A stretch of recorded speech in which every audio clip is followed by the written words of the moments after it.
The views and opinions expressed on the following program are not necessarily those of Choice 105.3 or its advertisers. Tell me what you want. Tell me what you need. Listen. Caller, you want to tell me and then we tell the rest. Learn. My passion first is for young men to be what we used to call in the boys brigade, sure and steadfast. Tell me, a Choice program on Thursdays from 8 to 10 p.m. It's eye-opening. Hello. I want to tell the people them be careful what they call these people. Anybody calling us trash, we're going to lick you and we're going to lick you real hard. Thought-provoking. You old people you're calling outsiders. No. Interesting. Because you know, because you don't even know the facts. Oral Martin should have make it his business to notify NNC. Oh, you work at NNC? And let me know. And entertaining. Tell me. Heard all over the world on www.choicefm1053.com. What have you got to say? Calling on area code 869-469-5300. From the USA or Canada, call 203-983-8903. From your cell phone, call 662-5304 or text 1053 or email tellmechoice@yahoo.com. Nivisions, near and far, your chance to call in on Tell Me on Choice Community Radio. Tell me what you want. Tell me what you need. Tell me if I'm good enough for you, baby.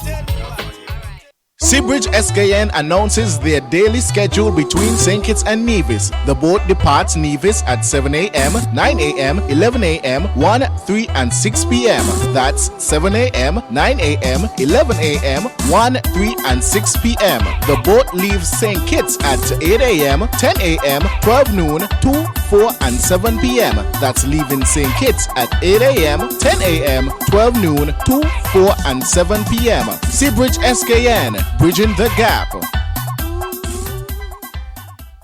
Yeah, my name is Chris Martin and dancing to the fullest. You don't know. I'm here say from you want investment, development, and good education for the kids.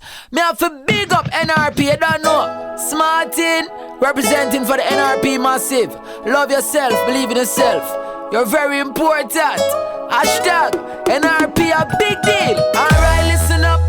VIP. NRP, them a VIP. Nevis and Nevisions, them a VIP. Ask anybody, NRP is a big deal. Nevis people a big deal. Okay, very, very, very important. Important for it. NRP is a big deal. Youth education is a big deal. Okay, very, very, very important. Important for it. This has nothing to do with money or fame or vanity. This one is all for Nevis' worth. So big up your chest if you love the land of your birth, cause NRP will give you maximum effort. So whether you walk or you a drive car, it no matter if you're white or black like tar, NRP vibes is to uplift your star. Push up on the one and tell all the haters we a big deal. NRP is a big deal. Youth education is very important. Important for it. NRP is a big deal. Nevis people a big deal. Okay, very, very, very important. Important for it. NRP, easy. Very special good evening to our radio listeners in tune to Choice Community Radio 105.3. Thursday the 24th day of August 2017. My name is Sean Springett, and as usual, once it's 8 p.m. on a Thursday night, it is Tell Me. Tell Me is a program dedicated to you, our radio listeners. We ask you to participate with us for a full 2 hours. I'd like to say hello and good evening to our listeners in St. Kitts, in St. Martin, in the Virgin Islands, United States, wherever you are. You have been following with us for many years, and we thank you for being a part of the Choice family. And here in Queen City, Nevis, it has been a hot few days with temperatures as high as 93, 94 degrees Fahrenheit. and lows about 80 degrees Fahrenheit. Usually this time of year, as we peak in the hurricane season, temperatures usually rise, and we are paying a lot of interest with what's going on over in the Atlantic. Right now it's pretty quiet. We might have a tropical wave passing through on the weekend, but nothing significant to worry about. So let's continue to just monitor it as we continue to go through the hurricane season. Let's continue to be prepared.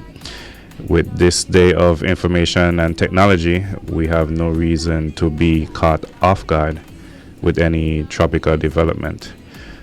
Again, tell me, Mr. Tulu Weeks and Mr. Caleb Powell. Mr. Weeks, good evening to you.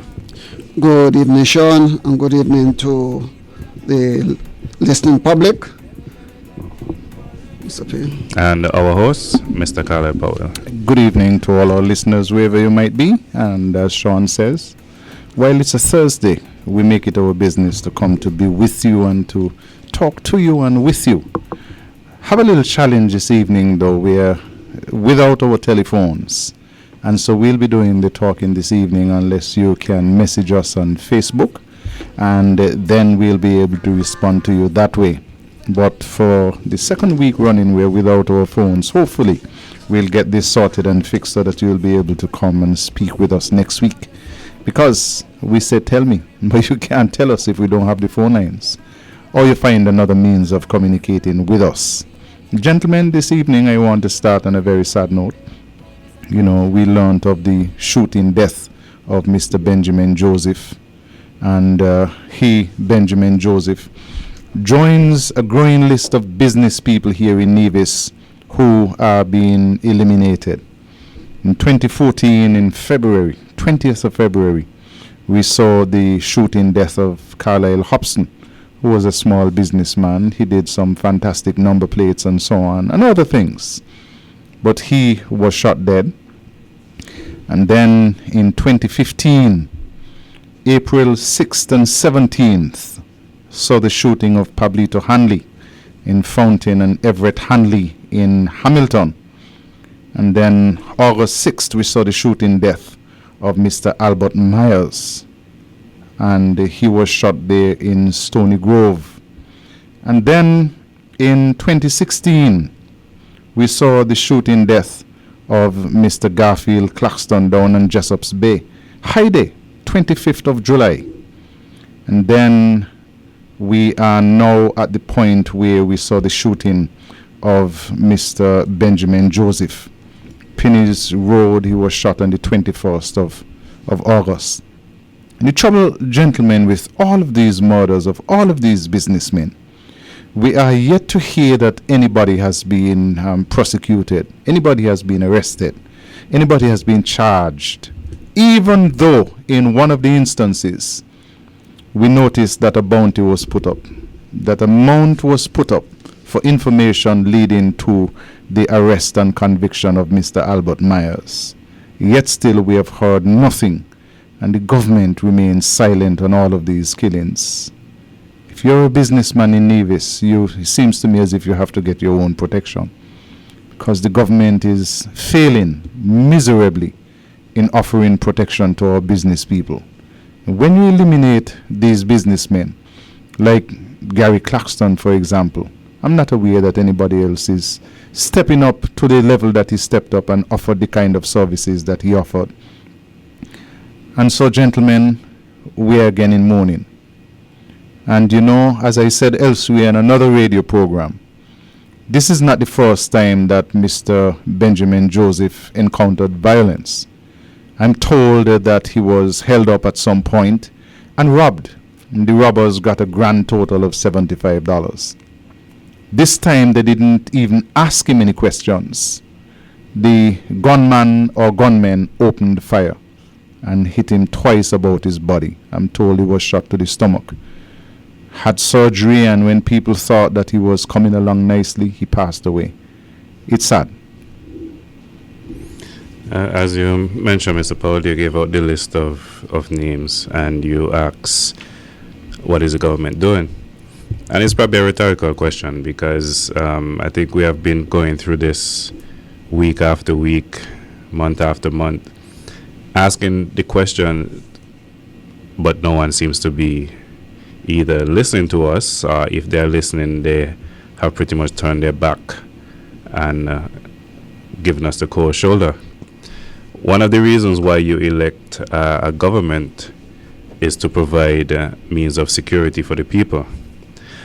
And we have seen for the past 4.5 years that there have been so many things that have been happening in Nevis, and the government chooses not to take responsibility of these situations.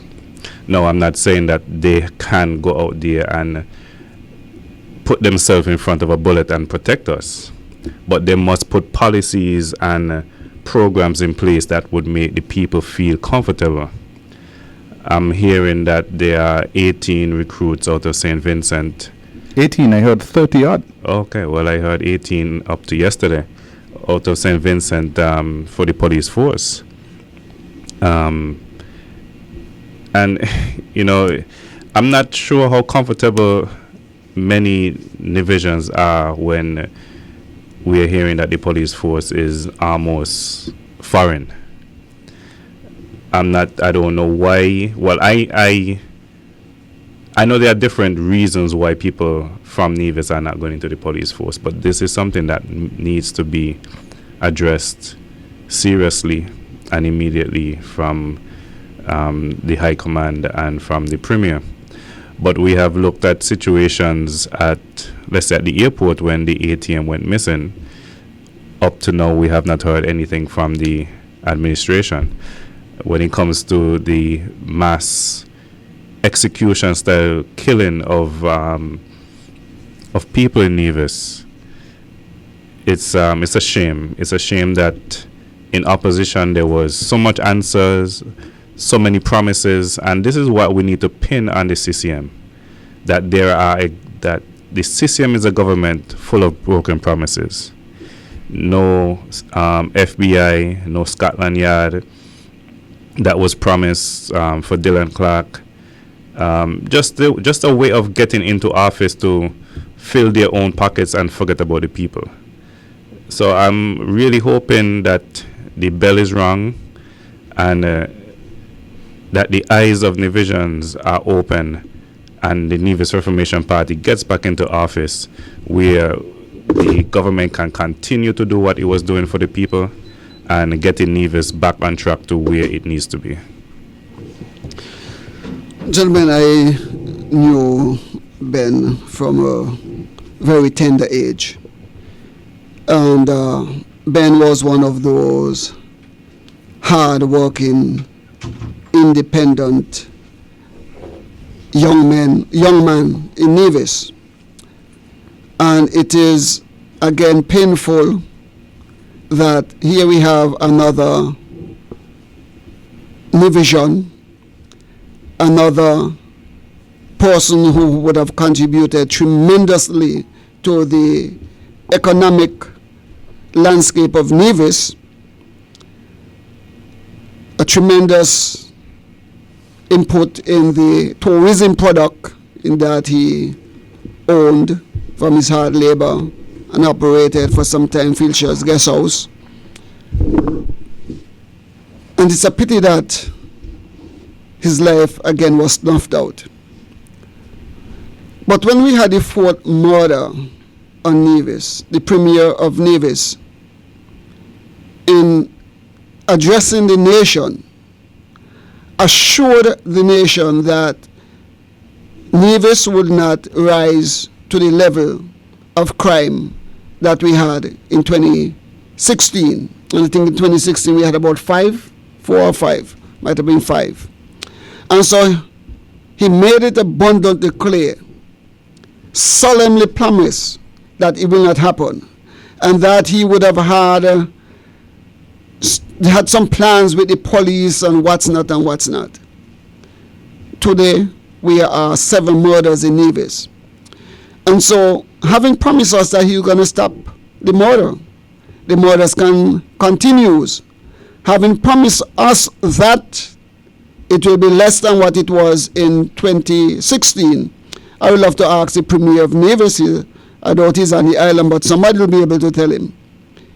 Is 7 less than 5? Because you say it will not rise to that level of 2016. And then the other question to you, Mr. Premier, all the plans that you said that you had and everything that you had in place with the High Command and all the resources that you claim that you gave to them, how much has that accomplished?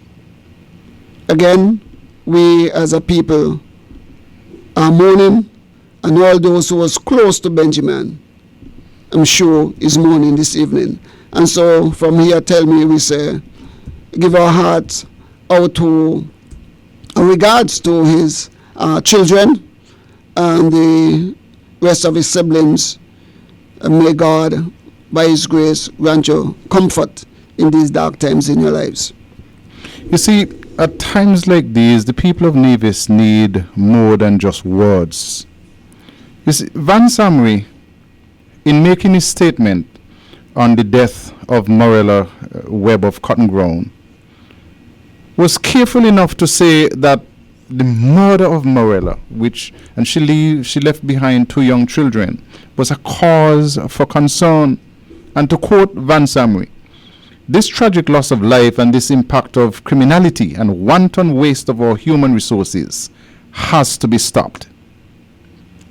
Has to be stopped. He continued, I know I have appealed to all the people in the country, parents, leaders in the community, and anyone who knows anyone who is committing or is about to commit a crime, or anyone who is in possession of guns or knives which could lead to criminal activity. I make this appeal again, and I do so because we are now faced with another traumatic experience, and there is no excuse as far as I am concerned for us to continue down this road. Van Samri said in his statement, as Tulu just said, that never again will we return to those levels of criminal behavior. Morella Webb was the 3rd person in Nevis to be killed this year. Van Samri made similar statements when Mr. Rondell Chapman became the 2nd person to be murdered in Nevis this year on the 26th of March. We're now up at person number 7. Leon Gomes, Rondell Chapman, Morella Webb, Sharif Williams, Elvis Lawrence, Lydia Pemberton, and we are now at Benjamin Joseph. Van Samri is not here. He has gone to England to watch cricket. And when he finishes watching cricket, he's going to be taking part in the carnival in Leeds. So we're talking about entertainment for Van Samri. We're talking about fun and frivolity. Taking with him a cast of 41 persons to England to celebrate the carnival in Leeds. While in Nevis, families are in anguish. Families are mourning the death of another business leader. And apart from the empty words that we have heard from the government here in Nevis, we have seen no real action. Nothing to suggest that they are serious about crime. While they can continue to collect their double salaries, and while they can continue to pay their surrogates, to go about the community and whisper all kinds of bad things about the opposition, and forget that they are the government, and forget that they are responsible for safety and security in the country, we're in trouble. Imagine today I was talking to somebody on WhatsApp, and I make no apologies for having as my profile a map of Nevis showing the locations of the 35 persons who have lost their lives through violence under the CCM. 35 persons in less than 5 years. And they said, but people died under the NRP too. And I said, yes. There were 24 persons who lost their lives under NRP in 6.5 years. And that's 24 persons too many. But I said, so people died too. What are you making noise about? But I have to continue to make noise because in my books, one loss of life is one too many. And the thing is, in 2012, the last full year that NRP served in office, there were 3 murders. 3. And CCM went on the rampage. Oh, so many people are being killed. 3. That is the number that you have to remember all along. And then comes 2013. And in the year 2013, in Nevis, there were 10 murders, moving from 3 in 2012 to 10 in 2013. But what are the criminals to expect? They don't really expect that they will be pursued. They don't really expect that they will be prosecuted under CCM. Of course, the CCM is being led by a deputy who has said openly that he was going to find Dylan Clark. He was going to bring a solution to this matter. So when he can A, not find Dylan Clark, B, refuse to initiate anything that can lead to new evidence as to what happened to Dylan Clark, and C, absolutely turn his back and refuse to help to protect the people of Nevis, what do you expect? Not a great deal. Mr. Paul, I'm still at a loss as to why people would seek to justify the failure of Mark Brantley Vance Amry and the Concerned Citizens Movement. And the reason why I'm at a loss is that here we have these 2 men, Mark in particular, blamed the Nevis Reformation Party for crimes that took place on the island of Nevis. And I dare say that some of the votes that he got, even though he was highly aided and abetted by corrupt judges in our court system, was because of the fact that he was able to sell a message to people that the Nevis Reformation Party is responsible for the crime that is taking place on the island of Nevis, and that he and the Concerned Citizens Movement will stop crime on Nevis. That is their promise. No crime are committed under them, and it is more than that which was committed under the NRP.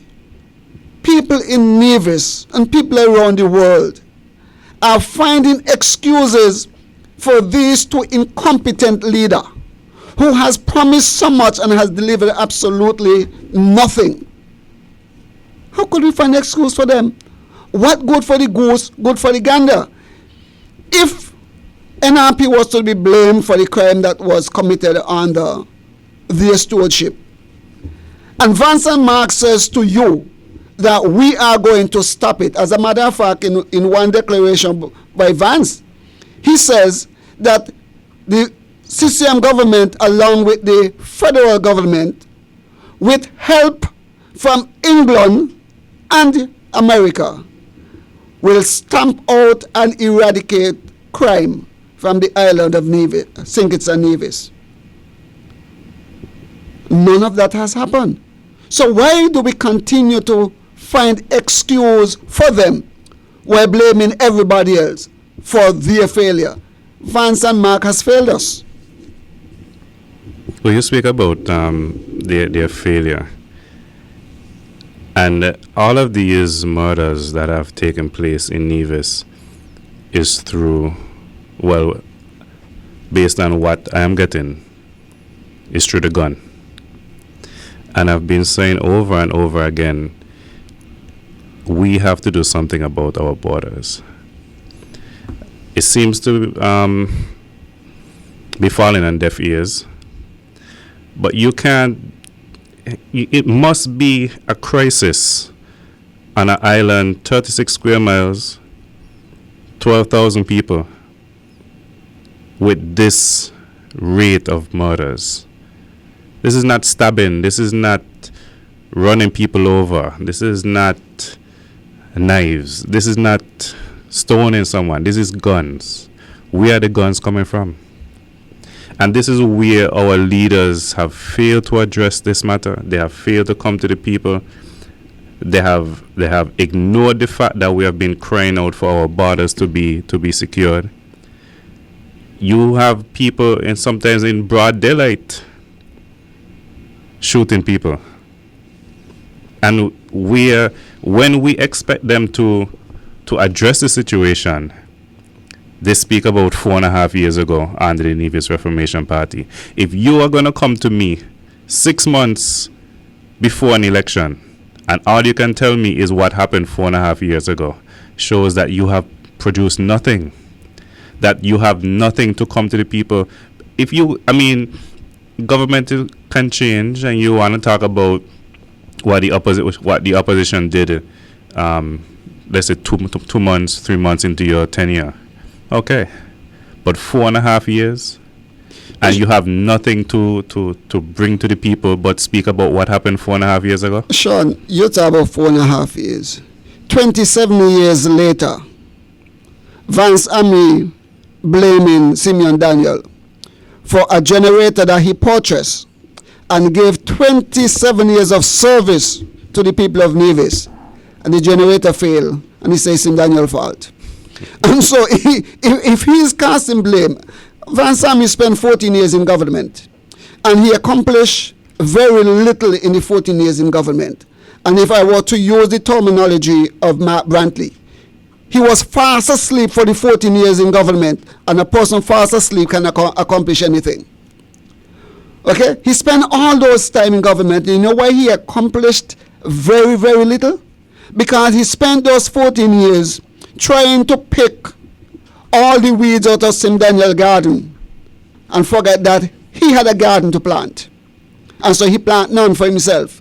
He spent 14 years trying to blow out Sim Daniel's garden candle, rather than recognizing that the candle was left to him for him to light and to carry on. And he refused to light that candle. And so we have the situation that we have here. Now, as we're talking about crime, law enforcement, I heard on the news, I think it was this morning or yesterday, Mark Brantley praising the Defense Force because they would have had a training workshop at the Charleston Primary School. And what surprised me, stuns me, is that Mark is praising the Defense Force for being on the island of Nevis, for helping with the security on the island of Nevis, and that people would have said to him that they felt happy around the Culturama time because they see the forces. And also that the Defense Force is a Defense Force for St. Kitts and Nevis, and not for St. Kitts only. And he made the point that some people felt like the Defense Force was for St. Kitts and not for Nevis.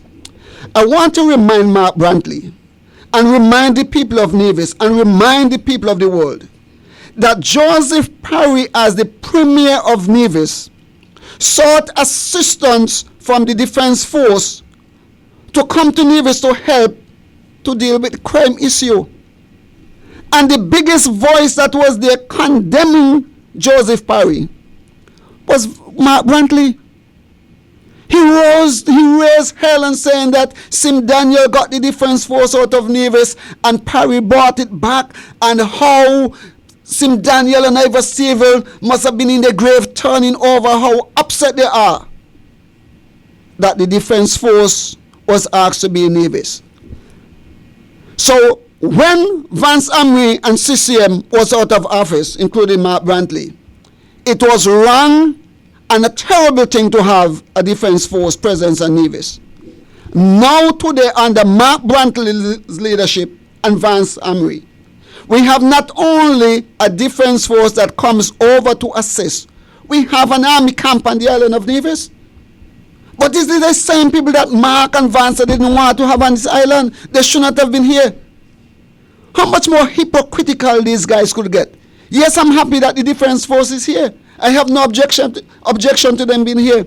But Mark, in particular, had serious objection to any presence of the Defense Force on the Nevis. And he raised hell against it. But today he's boasting about it. So it's okay for the Defense Force to be in Nevis under he and Vance. But it was a wicked thing for Defense Force to be in Nevis under Joseph Barry. And this hypocrisy could only breed crime, because when people say this, we must understand that these guys are not serious. You sound as if you're a little bit disappointed in Mark for what he said, but you should neither be surprised nor shocked. I'm angry. His history on saying one thing, especially as it comes to the park at Pennies and the Brown Hill Road and the $1 million US for poor people's education in Nevis, you look at that and see if he's not accustomed to speaking out of both sides of his mouth. He says what he believes that you want to hear, and then something is totally different. I want to pivot to something else, though. Remember the point. I want to pivot to something else. His vehicle has been at the airport for the better part of a week. I'm told that Alexis Jeffers is also off the island. We know Vance Amri is away having fun. Yes. Well, who's left to run the affairs of Nevis when they're all gone? That's the question was asked. You see, the thing is, I don't know if you can trust Troy to run anything. I believe that if you trust him to run a shop with one single bread inside the bread bin, and you look around 2 times and you come back, the bread gone and the money in the drawer. So I don't know if you can trust him to run anything. You know, so we have a serious situation here in Nevis, where none of the elected officials care to hoot about Nevis. As one of them keeps saying, all they got to do when the election bell is rung is to grease the people palm, give them a couple of dollars, and Nevis people will forget. Well, we have an opportunity here coming up in the next election for the people of Nevis to show whether or not they are 98% literate or 98% illiterate. Because you don't just go to vote based on what happened within the last 2 months. You go to vote based on what happened over a period of time.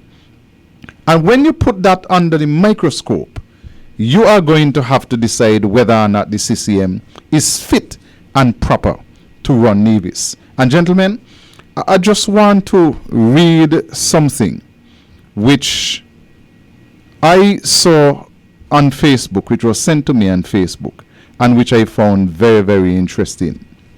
So let me read something which was written by Mr. Samuel Keynes, who writes on Facebook and presents his own opinion, and is doing a really good job of reflecting what he sees.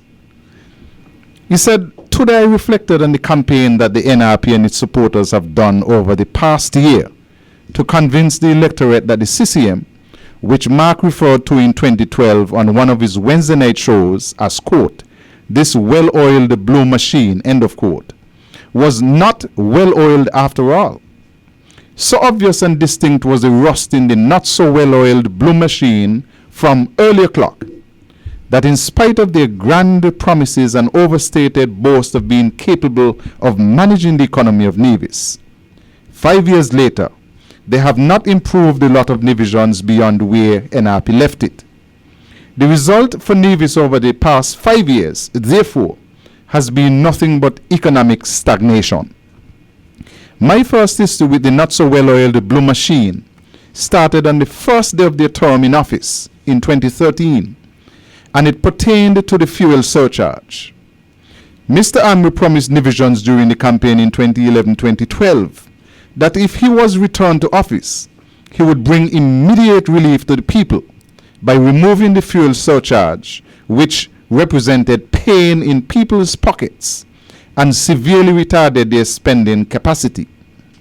On the day of the swearing in of the not-so-well-oiled blue machine at the E.T. Willett Park, Mr. Amri, again repeated in his speech that the fuel surcharge will be removed. I was listening, and when he said it, I commented internally, quote, how dishonest. Why is he still saying it when he knows that if the fuel surcharge is removed, Nevlec will not be able to pay Delta for fuel, end of quote. He was the premier up to 2006, so he knew that fact very well. But that he would still repeat it even after he won the election compounded the dishonesty. I picked up the phone and I called a friend and I said, partner, you listening to the swearing-in ceremony? Boy, Vance up there engaging in dishonesty, which is not nice, man. Just imagine throughout the campaign, Mark was appealing to voters to elect them because they are honest and decent. Now Vance is there saying how he is going to remove fuel surcharge when the man know that no fuel surcharge will shut down Nevlec. So he cannot do it. Lord, this is only day one, and he start to lie and fool people. So that is the honesty and decency they were talking about? Lord, man. The people, both NRP and CCM, waited enthusiastically for the announcement that the fuel surcharge will be removed. But 5 years on, that announcement is still yet to come, and there has not been an apology. At an absolute minimum, Mr. Amri could have shown even a slight modicum of regard for the Nivision people, who he likes to refer to as his fellow citizens, and make a statement with words to the effect, my fellow citizens, as the saying goes, when you are on the outside looking in, you just do not see things like when you are on the inside looking out. I told you that if elected I would remove the fuel surcharge, but now that I am in the driver's seat and I have done an assessment of the operation of Nevlec, I regret to inform you that I can no longer deliver on that promise, as it would be to the detriment of Nevlec and all of us. Political watchdogs who know better would have said, nonsense, knowing it's a lie, but at least he would have appeared to the unsuspecting to be decent and respectful. That is just one of many areas where the not so well-oiled blue machine showed its obvious rust from the very start of its second outing as the government of Nevis. 5 years later, the blue machine is completely rusty, and it is evident in their many failures. Personally, I feel that there is no need to continue trying to convince people of the failure of the not so well-oiled blue machine.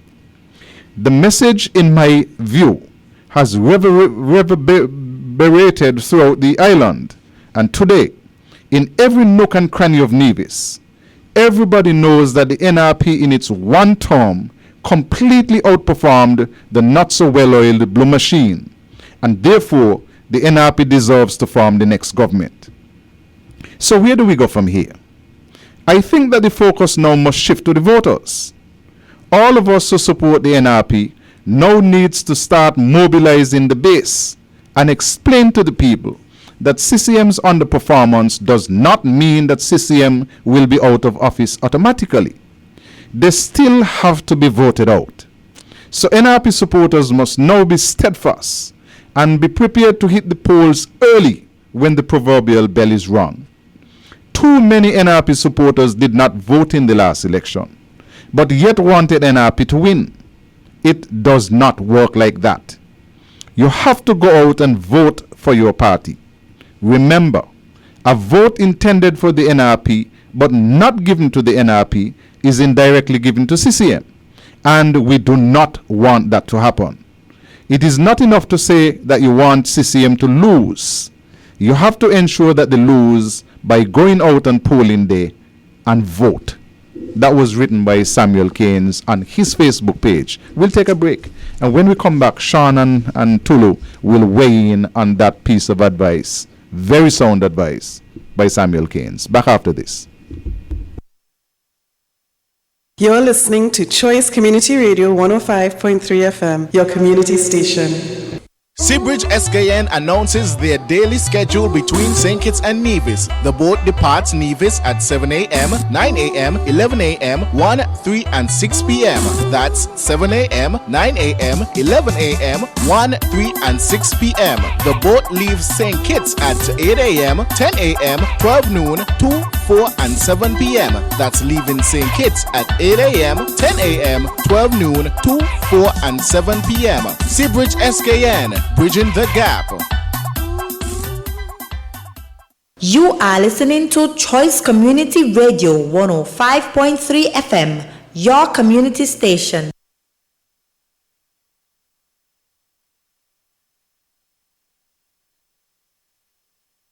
Yeah, my name is Chris Martin and dancing to the fullest. You don't know. I'm here say from you want investment, development and good education for the kids. Me have to big up NRP. You don't know. Smartin representing for the NRP massive. Love yourself, believe in yourself. You're very important. Hashtag NRP a big deal. Alright, listen up. VIP, NRP, them a VIP. Nevis and Nevisions, them a VIP. Ask anybody, NRP is a big deal. Nevis people a big deal. Okay, very, very, very important. Important for it. NRP is a big deal. Youth education is a big deal. Okay, very, very, very important. Important for it. This has nothing to do with money or fame or vanity. This one is all for Nevis' worth. So big up your chest if you love the land of your birth, cause NRP will give you maximum effort. So whether you walk or you a drive car, no matter if you're white or black like tar, NRP vibes is to uplift your star. Push up on the one and tell all the haters we a big deal. NRP is a big deal. Youth education is very important. Important for it. Thank you very much and welcome back to Tell Me. Let me start with you, Sean. Some Canes in that piece made the charge that CCM has not improved a lot of divisions, that there is economic stagnation. Your response? That article that you just read, Mr. Powell, it was deep. When I look around Nevis, 4.5 years into a 5-year administration,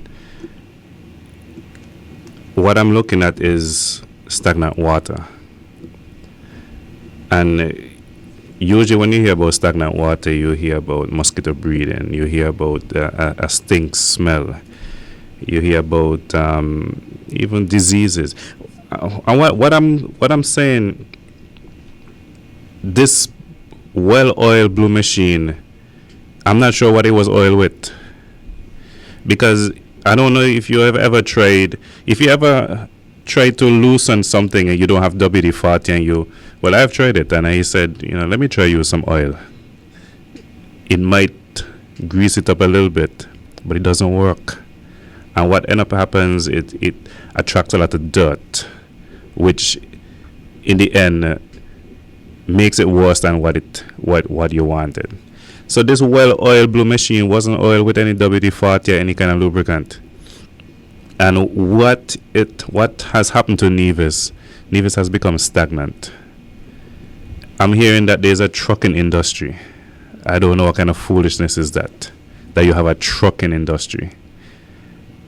I'm hearing that people can go out and buy trucks. But what happens when the government projects stop? Then what? You're not boasting about any kind of foreign investment in Nevis. You're boasting about projects that you are trying to start because an election is coming up and you're trying to make the people feel that you are doing something good in the country. But for the past 4.5 years, we have been suffering. So you're waiting until the last 6 months of your tenure to try to impress people. That's not going to work. So this well-oiled blue machine, it was oiled with some kind of cooking oil. The viscosity, the lubrication is not there. The words are there to make you feel like something was going to happen. And the Mr. Keynes is right. From day one when the Premier announced about the fuel surcharge removal, every month, I remember for the first 6 months, everyone was checking their electricity bill.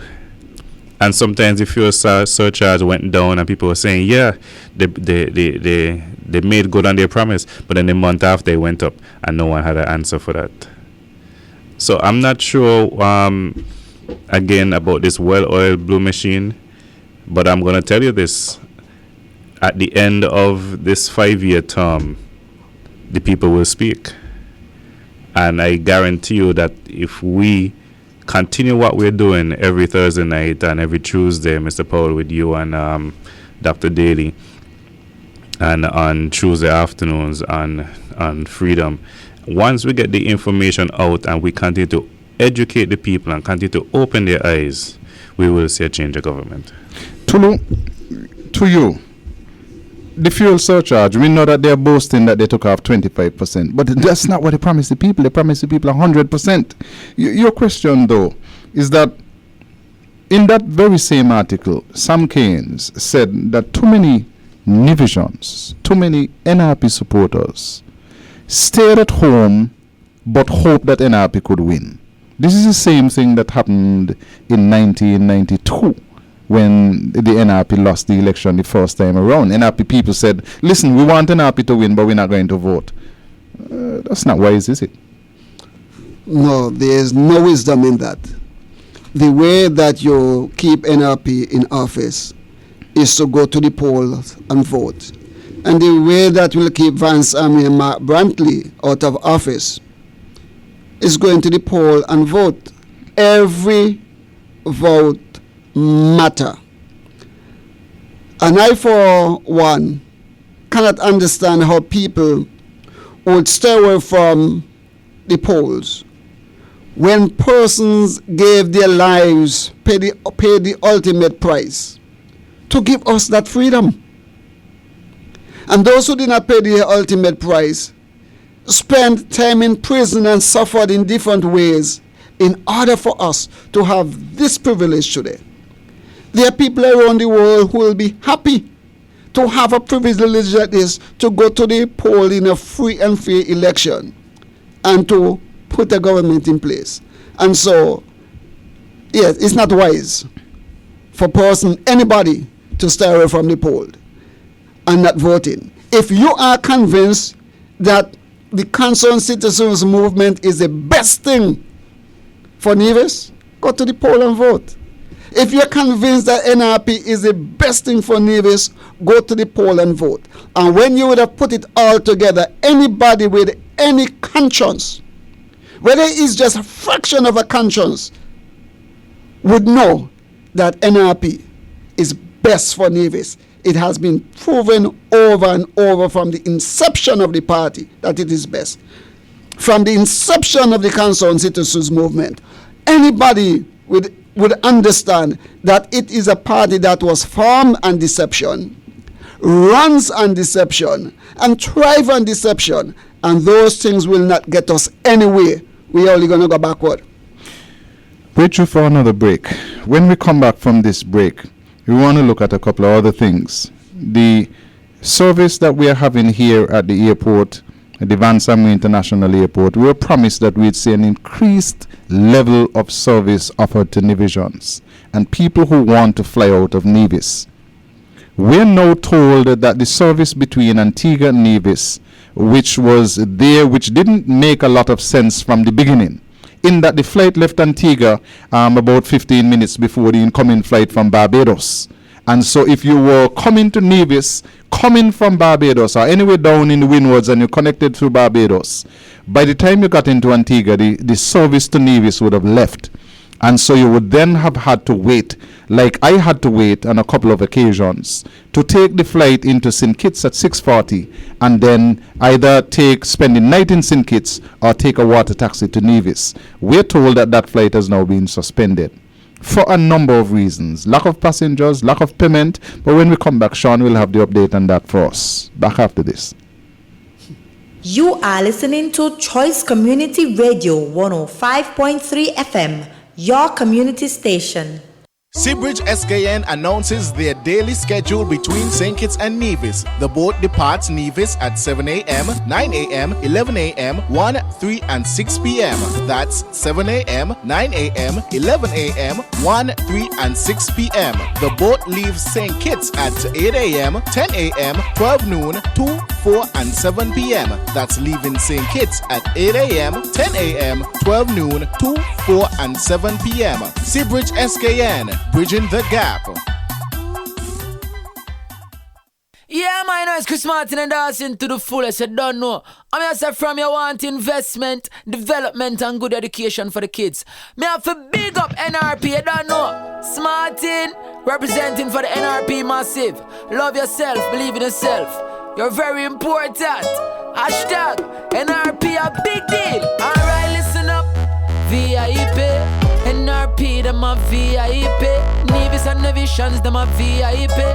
Ask anybody, NRP is a big deal. Nevis people a big deal. Okay, very, very, very important. Important for it. NRP is a big deal. Youth education is a big deal. Okay, very, very, very important. Important for it. This has nothing to do with money or fame or vanity. This one is all for Nevis' worth. So big up your chest if you love the land of your birth, cause NRP will give you maximum effort. So whether you walk or you a drive car, no matter if you're white or black like tar, NRP vibes is to uplift your star. Push up on the one and tell all the haters we a big deal. NRP is a big deal. Thank you very much, and welcome back to Tell Me. Before we move on to the airport matter, gentlemen, I want to put to you that when Mark Brantley said that the CCM blue machinery was well-oiled, I wonder if he was referring to well-oiled with that $10 million, which Mikey Perkins said was an honest mistake and which was overspent on the road from Cotton Ground to the Newcastle airport. The CCM machinery is well-oiled with corruption, with deceit. And when we say corruption, we mean corruption at the very highest levels. Mikey Perkins was a minister of government who was the minister responsible for works and whose office oversaw a project which was estimated at $9 million.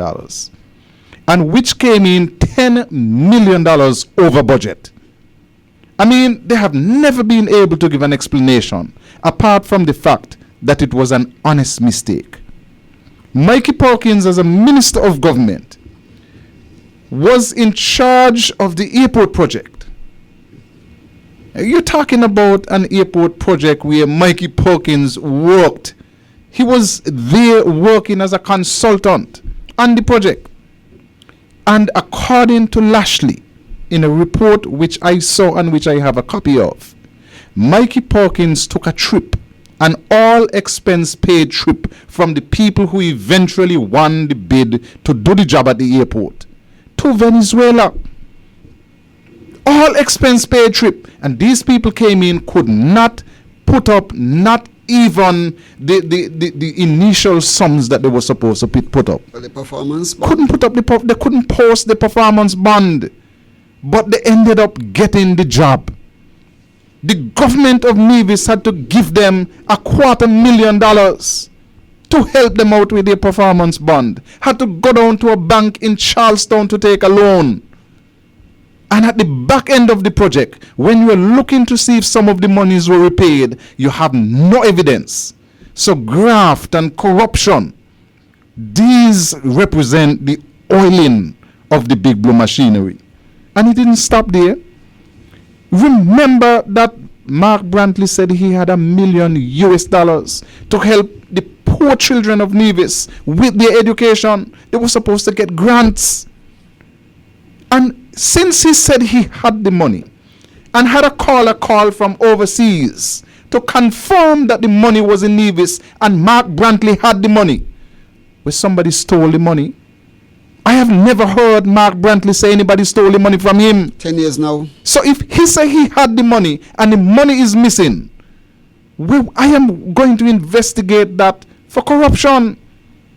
If he said he had the money to build the park at Pennies and nobody can find the money, well, there must be a level of suspicion in that, because he said he had the money before he said the money disappeared. And if Vance Amri is in charge of the government and the government sold 10 acres of land over at Potworks to Mr. Delia Akwari, and if the money for the sale of that land came to Nevis, to the account of a company belonged to Vance Amri and his wife, my Auntie Verney. Well, I have to investigate that for corruption. And these are what I'm talking about. So if the machinery was well oiled, it is not only well oiled, it's well greased too with money. And this is what you have to investigate this government for. Corruption at the very highest level and at all levels of the government.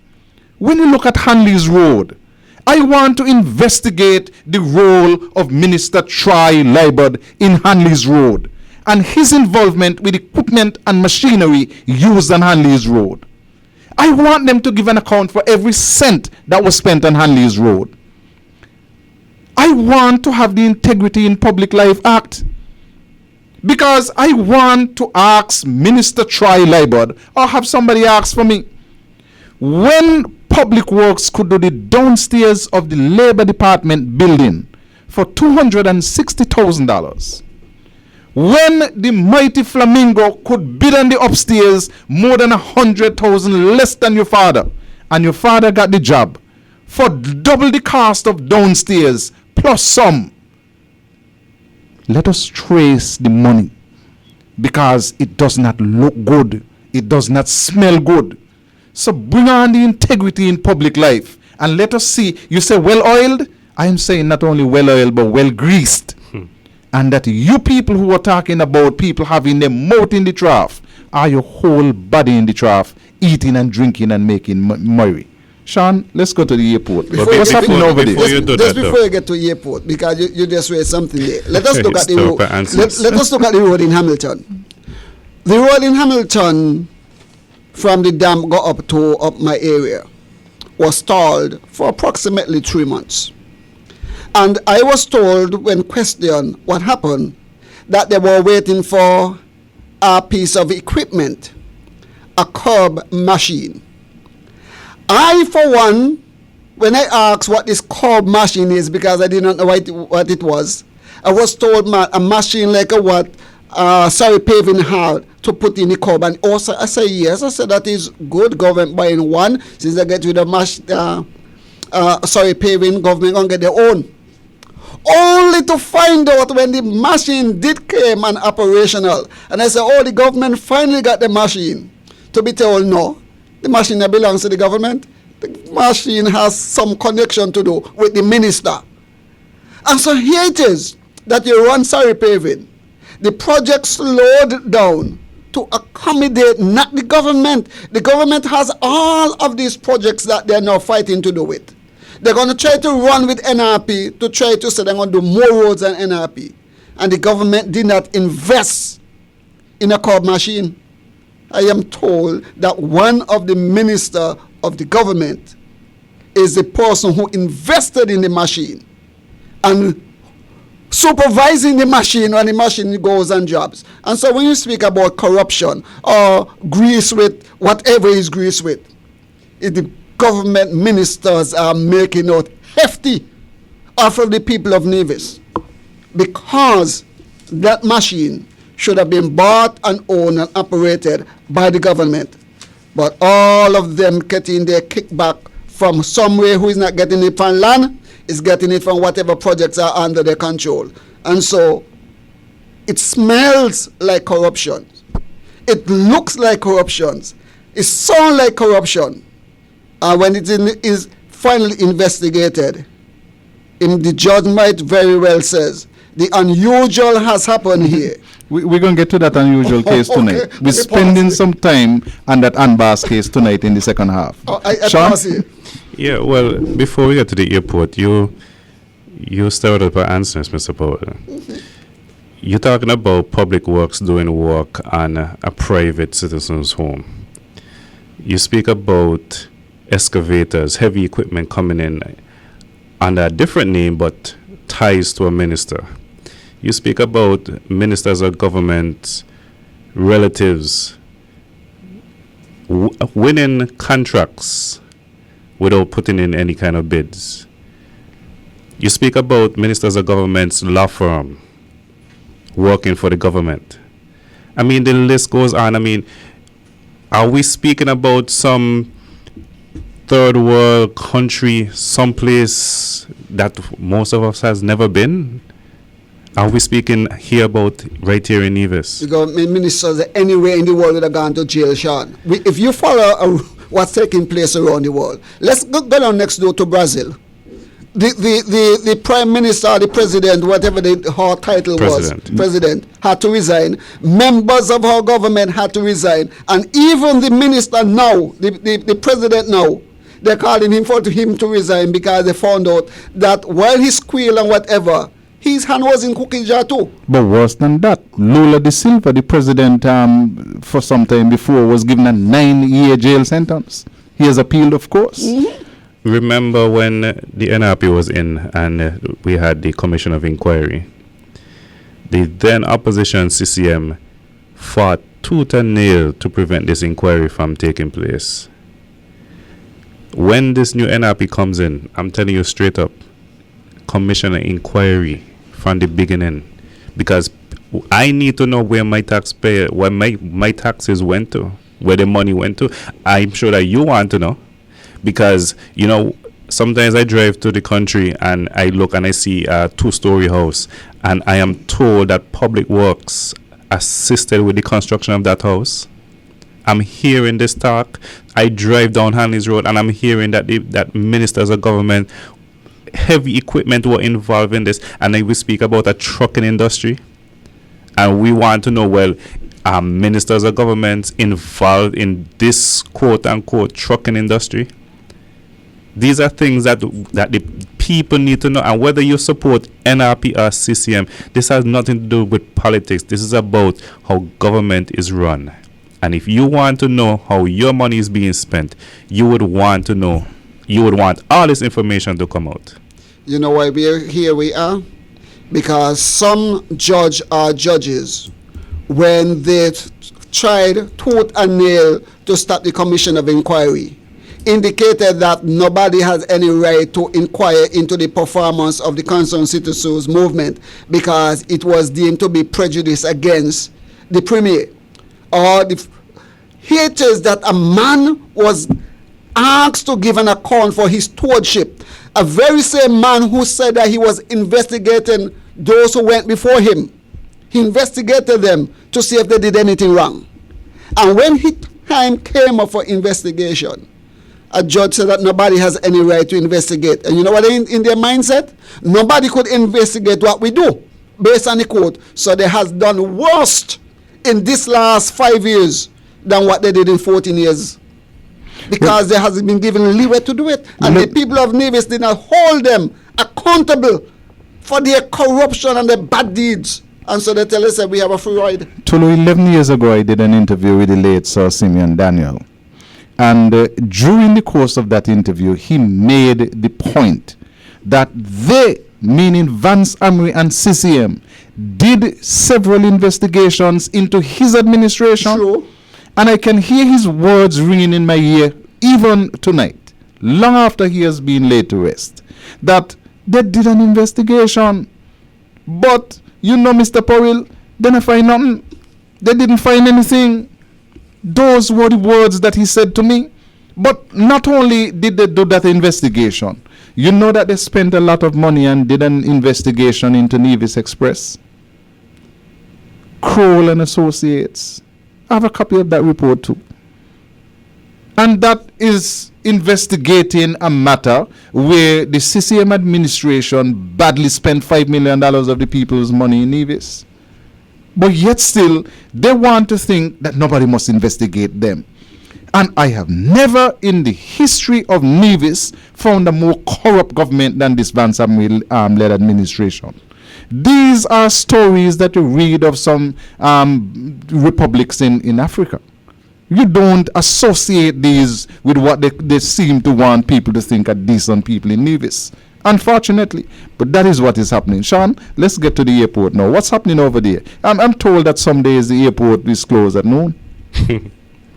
Mr. Powell, there's a company that started flying from Antigua to Nevis called Caribbean Helicopters.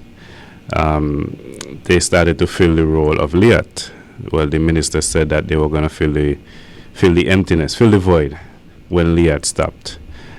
I happened to be going through with my good friend Google, and I tried to book a flight from Antigua to Nevis back to Antigua round trip in September. And for nothing, I couldn't get that flight. I couldn't get anything. So I started questioning what's going on, and I'm told now that Caribbean helicopters will cease operations between Antigua and Nevis. And for those of you who want to go online and try and book a flight, just try and do a round trip, or even a one-way flight from Antigua to Nevis. There's no option available from Nevis. And again, now, this is another nail in the coffin for Mr. Brantley, who has failed the people of Nevis time and time again. And, he started out as a failure, and it's obvious that he's going to end as a failure. He promised airlift out and into Nevis. He bragged and boasted about the number of seats that would have increased from the neighboring islands, from St. Martin, from Antigua, from Puerto Rico. But there are days when you can't get any flights at all out of Nevis. I'll tell you, the 2 flights that come into Nevis daily, FedEx and DHL, and you can't get a ticket on any of them. Not unless you're a package. You cannot get a ticket on any of them. And the funny thing is, even though they come, they don't go or bring in much packages. So even they themselves struggling. So you would really have to fly out of St. Kitts. And I realize that the minister is off island and his vehicle is parked big and broad at the airport. And I'm wondering which airline did he fly out of? Charter. You forget that he normally takes a charter for he alone? So, I'm wondering at times if it's not even better for the airport to close, because, they get a lot of money Nebula gets a lot of money from the airport, to be open from 6 until, 4 or 5. You're burning a lot of equipment, everything is running, and sometimes you only have like 2 flights a day. And I'm wondering, what is the minister thinking? I read an article some time ago when he bragged about United Airlines coming into St. Kitts, and some time ago he said, what did he say about St. Kitts? What is beneficial prosperity in St. Kitts is prosperity in Nevis. And I'm wondering, is this minister who has been on the forefront for secession about Nevis must get its own, Nevis must be in front, Nevis, and now he is now speaking across the channel to the divisions. It's not adding up. It's almost like looking at Donald Trump. He speaks today for the teleprompter and he sounds so presidential, and then tomorrow he goes off script. Donald Trump learned from Vance and Mark. Not they learning from him. Donald Trump learned from them. But while we were in the airport, I could remember in my mind somewhere back there that Mark Brantley accused the NRP of trying to close down the airport because it was named after Vance Amry. And he promised that he is going to improve life at the airport, where the taxi men will not be getting chance to sit down and play dominoes. But he has done that. Taxi men are now working construction. He has successfully done that. So he has fulfilled his promise. I had 2 friends came in from Antigua just before Culturama. I think they left the week before Culturama started.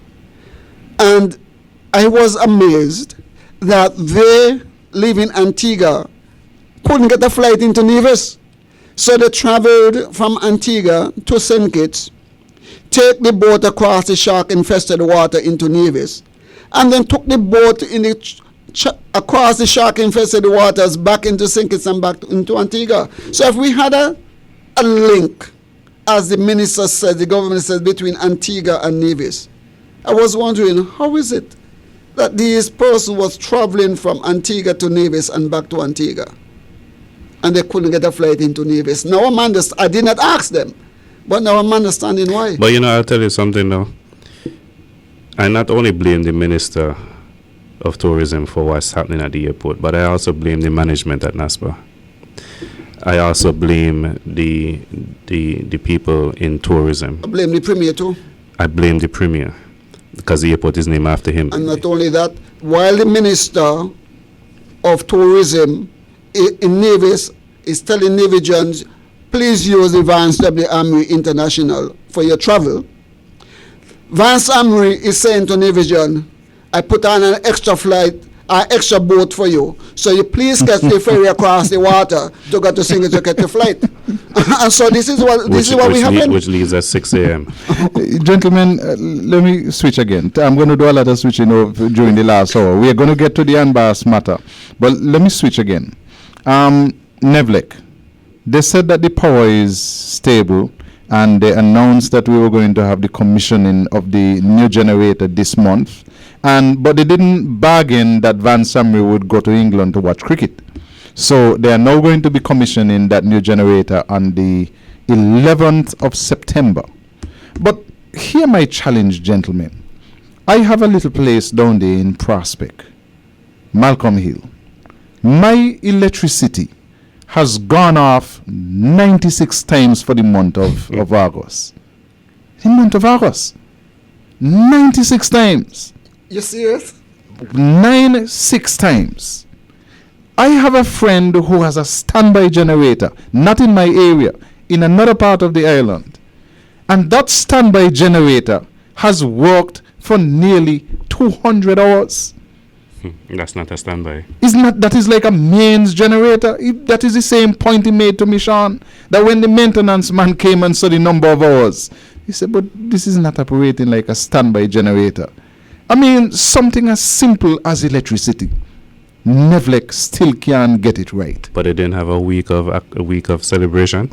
Well, I keep saying that they should postpone the week of activities. I don't know whether they had it or they have not had it, because I haven't seen a schedule for that week.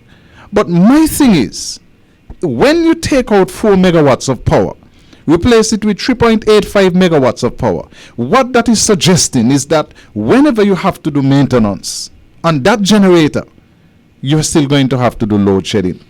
And with electricity going off is a daily occurrence by me. And when the power goes off by me, it does not just go off for 10 minutes or 15 minutes, When it goes off in the morning, like it went off this morning, and it came back on like minutes to 3 this afternoon, and you are left with no explanation from Nevlec, no explanation from the ministers. And look at this. The CPL was held in St. Kitts. I'm going to be discussing the CPL in a subsequent show, and what Nevis has lost by us not having a facility to do more than host a little stupid warm-up game.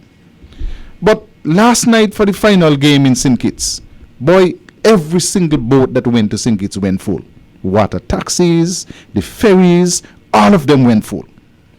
And while at the park last night watching the CPL cricket, the power went out at Warner Park. You know what one division said? The Kittitians wanted the Nevisians to feel at home. So we're already not accustomed to current in Nevis. So they shut off the current in St. Kitts to make us feel at home.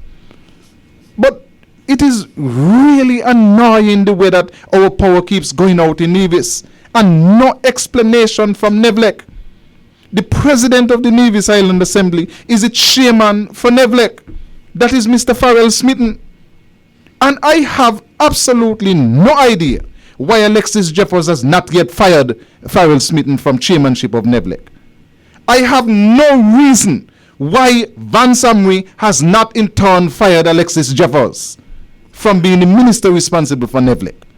And I have no reason to give to you why Van Samri himself has not resigned from being the premier of Nevis based on the shoddy performance of Nevlec. When the Nevlec turns off the power goes off in NRP homes and in CCM homes. When NRP turn off the power to those businesses who do not have generators, they cannot operate. And so we are suffering. There is loss of productivity in the island.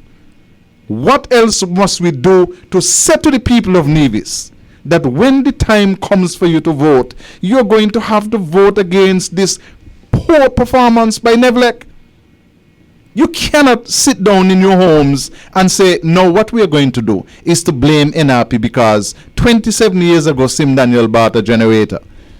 Now, if you bring that reasoning to any sensible person, they would look at you and say that you're in the 2% who are illiterate. Because 98% of Nevis people are literate. And the only person who can make any excuse for a government that cannot provide security because people getting murdered left, right, and center, cannot provide water, cannot provide jobs, cannot provide electricity, cannot provide good government, the only thing that the people can do is to say to this government, you do not deserve to be in office. Gentlemen, sometimes I just talk too long. No, you're going good. You're going good. I'm listening. But you are absolutely correct. I had a brief conversation with a businessman, I think it was earlier this month or late last month. And he said to me, you know, I'm losing money. So what do you mean by that? He says, 3 days now I haven't done any work. I cannot do any business, but I have my workmen to pay because there was no electricity. And the ministers of government seems not really to care. They're taking this matter as a political football. And so they are blaming NRP for their incompetence. And my simple argument is, you are saying that NRP did nothing to improve the electricity product for the 5 years, 6 years they were in office. You came into office and you sat there for 4 years and did absolutely nothing, so you made it 10. And then you sit down and blame NRP? When you campaign that you're going to improve it, you're going to do better, and it takes you over 4 years before you could move off your crease to try to do something? It makes absolutely no sense. But again, the people of Nevis, they were told, forewarned, and it is clear before everybody's eyes that the concerned citizens movement is a failure. It's a failed government. I cannot see anything that they would have promised other than the fact that the premier said that they were going to throw out people out of job, turn out people and put them on the street. The same place Mark Brantley is saying that people are committing crime because of a lack of opportunities. I think Van Samuel said the same thing. And crime has a direct connection to unemployment, poverty. Van Samuel say a lack of opportunities. And these people take people and send them out of their work. So the only thing that we could say, really, that the government has done in terms of their promises to the people of Nevis is to send home people. Haven't seen anything else. You know, there was an article in the St. Kitts Nevis Observer that's from July 20th that says Nevlec announces scheduled power outages. In it, it says that they were speaking about the installation of the 3.85 megawatt engine. Remember that Sunday that we were supposed to have the island-wide power outage. But it says that the outage on Sunday would also commence the testing period for the new engine as we approach the actual handing over date of August 23rd. In so doing, outages will be less frequent, but will continue until further notice. I don't understand the part about less frequent, because it seems to me that the current is going off more. Absolutely more frequently. More frequently. And more often. More frequently and longer, sorry, not more often. More frequently and longer. And he says that we therefore crave your continued patience and understanding as we seek to alleviate the frequency of these outages and have power restored to normalcy in the shortest possible time. And as I said, this was July 20th. This is August 24th. And honestly, I have no idea what's going on. Sean. And it seems to be, though, that the areas that are affected more frequently is the area right next to Nevlec. That's the part that doesn't make sense to me. Close my Powell. It doesn't make sense to me. It is, I mean, every day, I mean, testing. I understand you want to be testing, but it's a lot, a lot of times I come here and I keep saying things don't add up, and it's not adding up. It's what's taking place right now with Nevlec. Head should have rolled. People should have been gone. You cannot have in 2017, when we are boasting about technology, we are boasting about this Guyanese student that did 25 CXC subjects, and you here we are, we're talking about that island, and you're not getting electricity, and your bills aren't even reflecting the frequency of power outages. You're talking about power being out for almost 5-6 hours a day, and your electricity bill, if it's not higher than last month, it's almost the same. The government is asking us to bear with them in regards to the outages of electricity, where people's equipment, appliances, and your perishables that you have in your fridge, because it can't go off so fast that they don't have a chance to get cold. You can't. They were trying to get some chicken from somebody who was selling, and they said, you know, happen. I really cannot sell any chicken. You know why? Because in between, all was in the same fridge, but in between some spoil. Because what? The frequency of the electricity goes. Now here he has a comparison.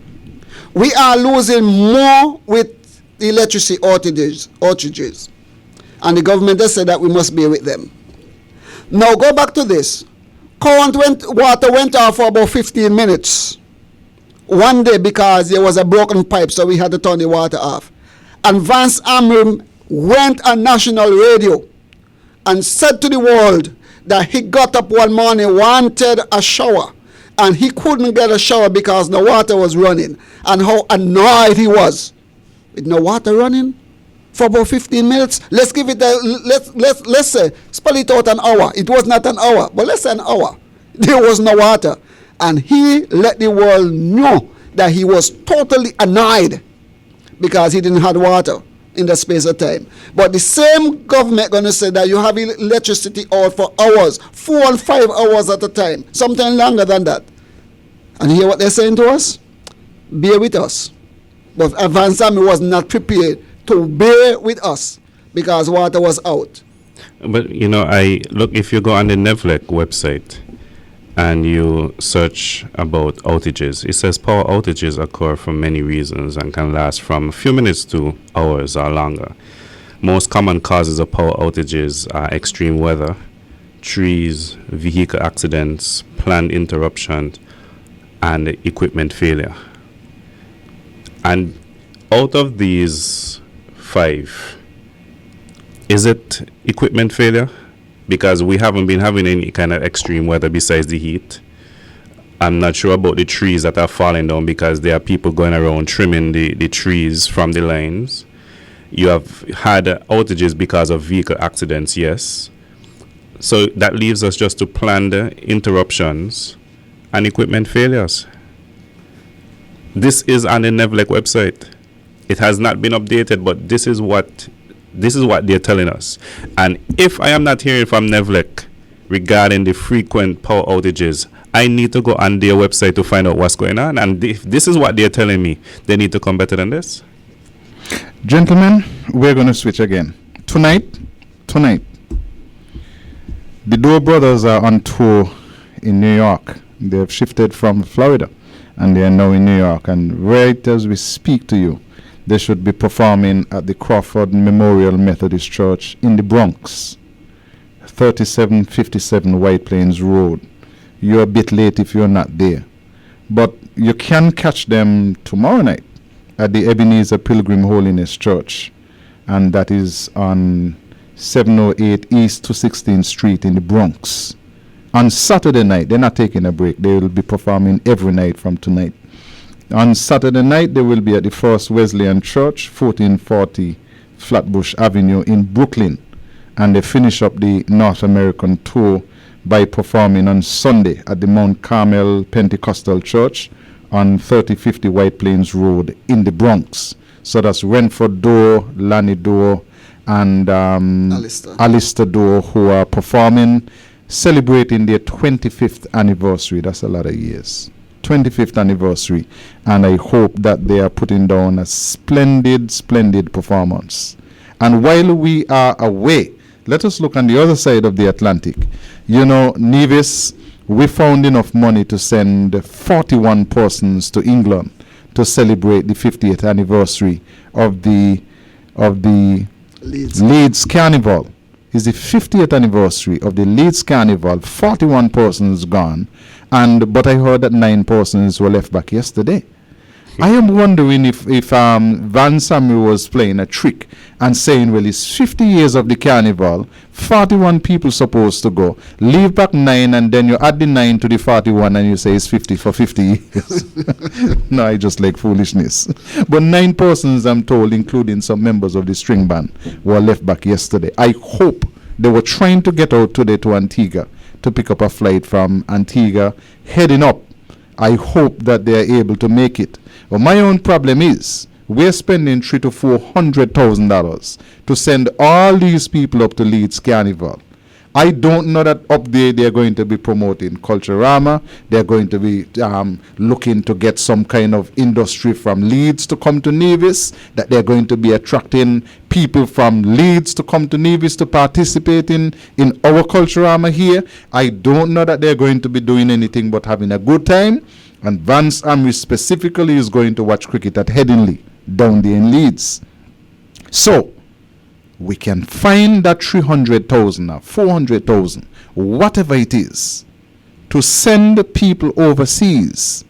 But when we have people sick in the hospital and are looking to get a little bit of assistance to go overseas to look after their health, in Nevis, the government says to you, sorry, we can't do that.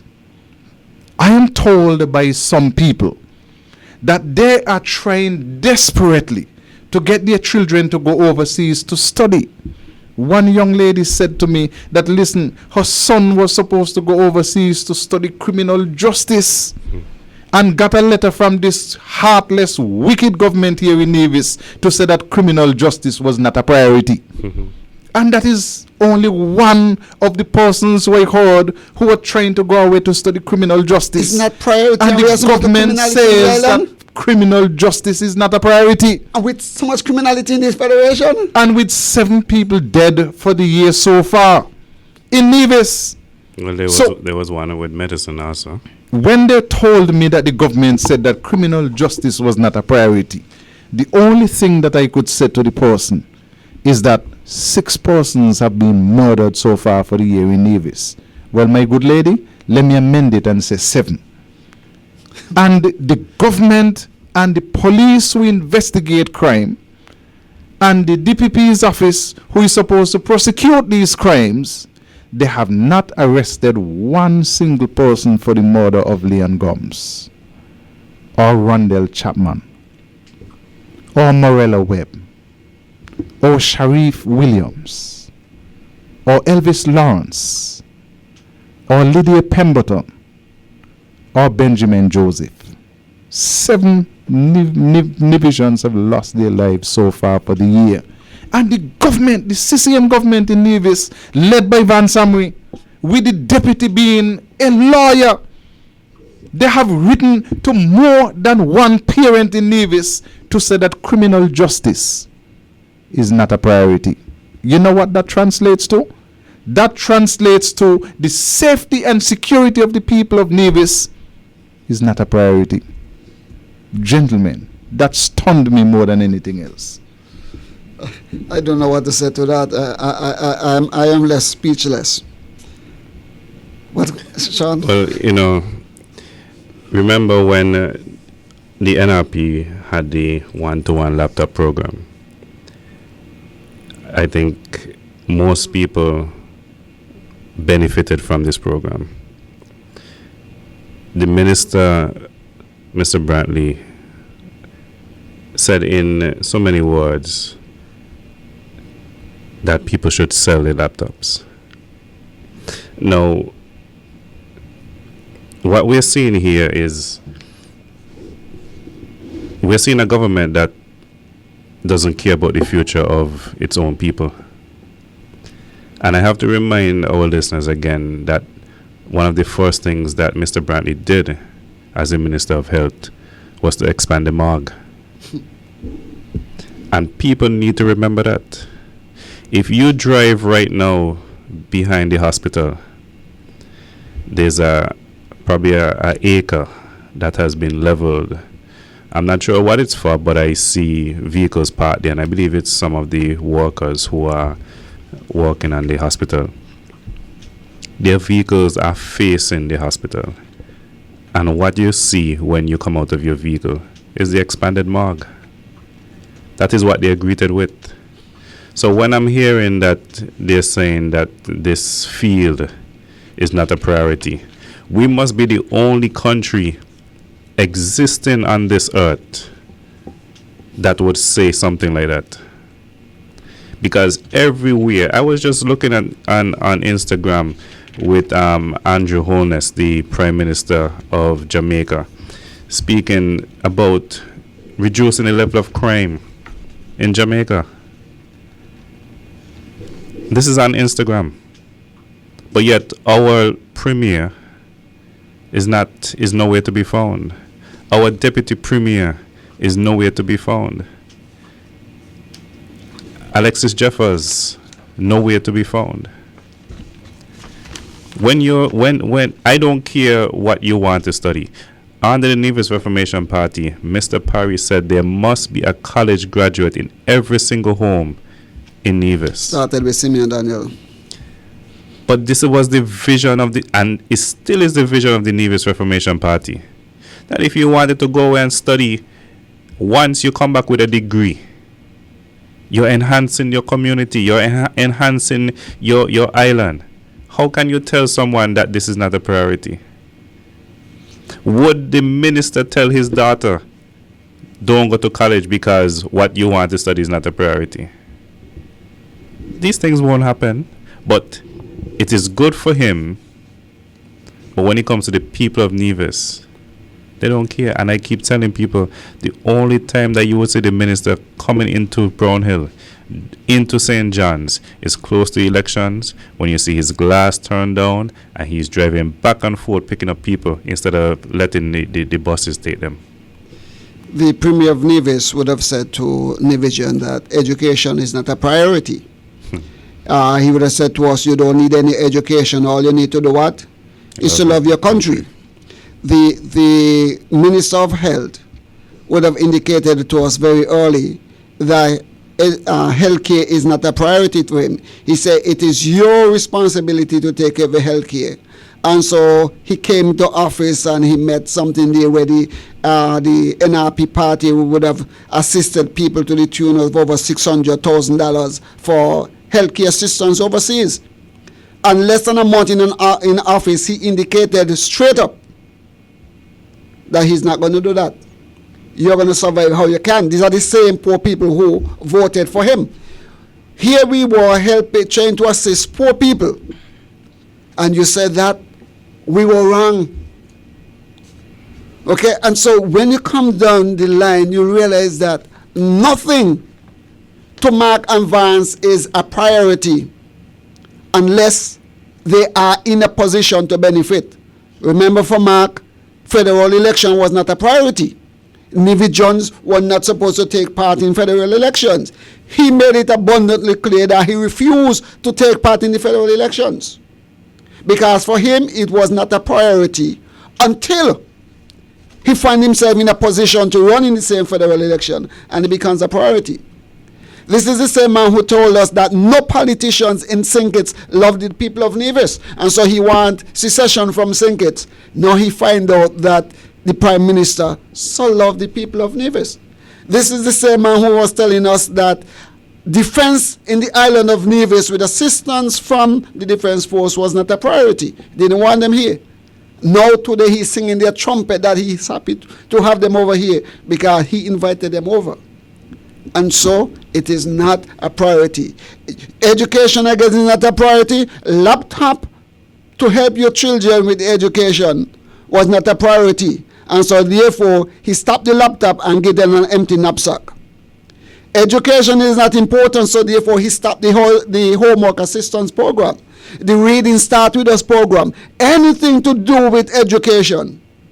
The Concerned Citizens Movement would have rolled back dramatically in this island of Nevis. So saying that criminal justice is not a priority, I'm not surprised, because education and health is not a priority.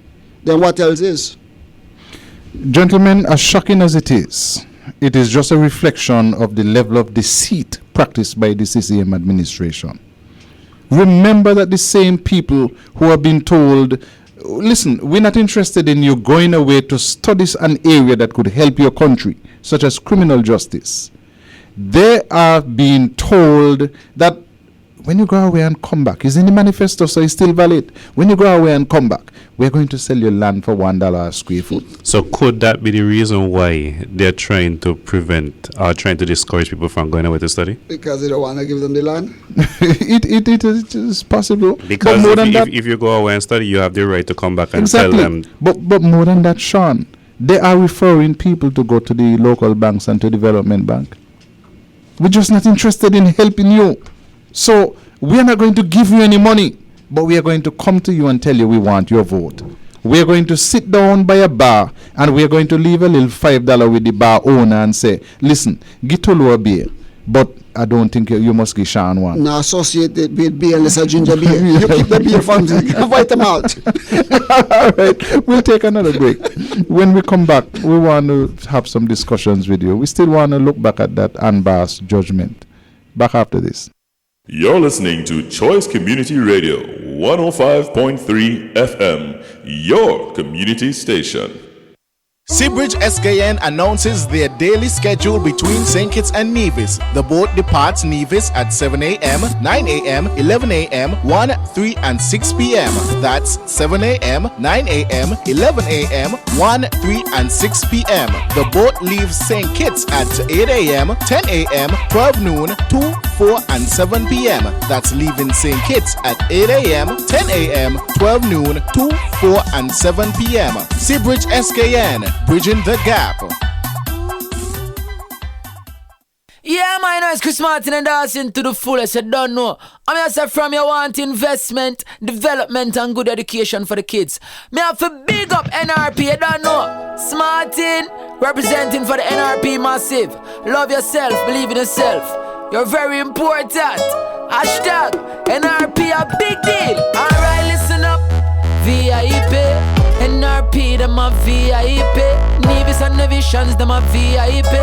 Ask anybody, NRP is a big deal. Nevis people a big deal. Okay, very, very, very important. Important for it. NRP is a big deal. Youth education is a big deal. Okay, very, very, very important. Important for it. This has nothing to do with money or fame or vanity. This one is all for Nevis' worth. So big up your chest if you love the land of your birth, cause NRP will give you maximum effort. So whether you walk or you a drive car, no matter if you're white or black like tar, NRP vibes is to uplift your star. Push up on the one and tell all the haters we a big deal. NRP is a big deal. Youth education is very important. Important for it. NRP is a big deal. Nevis people a big deal. Okay, very, very, very important. Important for it. NRP, easy.